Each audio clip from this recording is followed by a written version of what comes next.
there, Melanie from the Clearwater Marine Aquarium here. Thanks for joining us today for On the Water.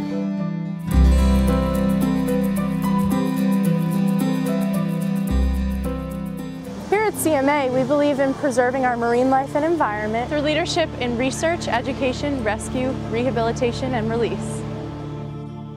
For this week's adventure, let's join Cassie for a sea turtle hatchling release.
Abe is a loggerhead hatchling that came to us back in the beginning of August. He was found during a nest inventory.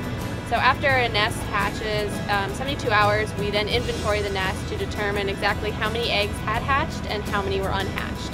During that time, you will sometimes find stragglers, and that's what Abe was. When we found him, he had no front flipper movement. We brought him back to the aquarium, and after talking to Dr. Walsh, we decided to admit him. We then came up with a treatment plan for him where we would actually perform physical therapy on him on a daily basis. In the beginning, we performed physical therapy 4 times, and then as he started to show movement, we were able to back off, drop it down to 3, to 2, and eventually to 1. Within less than 10 days, he started showing movement. And then within less than a month, he was actually swimming, and we even saw him diving to the bottom of the pool.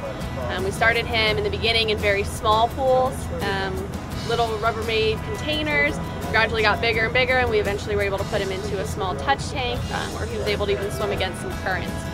In the beginning, we were tube feeding him and giving him fluids, and as he continued to improve, we were able to give him pieces of fish.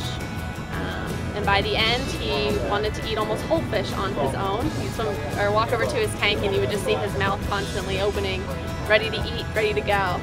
He put on some really good weight, and we're excited that we get to take him out now to the weed line and release him.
At the weed line. The reason that we do that is because the age that he's at and the time that he spent during rehab, he would have made his way already to the weed line.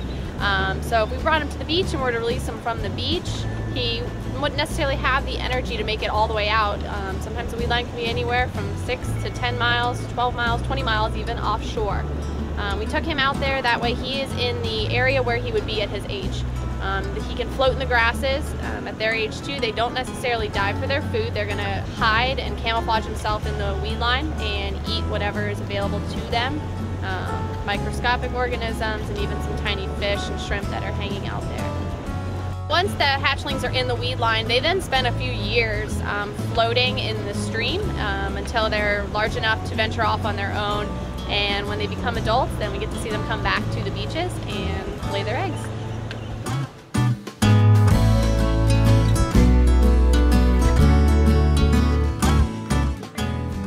Thanks for watching. Tune in next week for another episode of On the Water. To watch more episodes, visit us at www.seawinter.com/onthewater. Don't forget to follow us on Facebook to get a sneak preview of each new episode.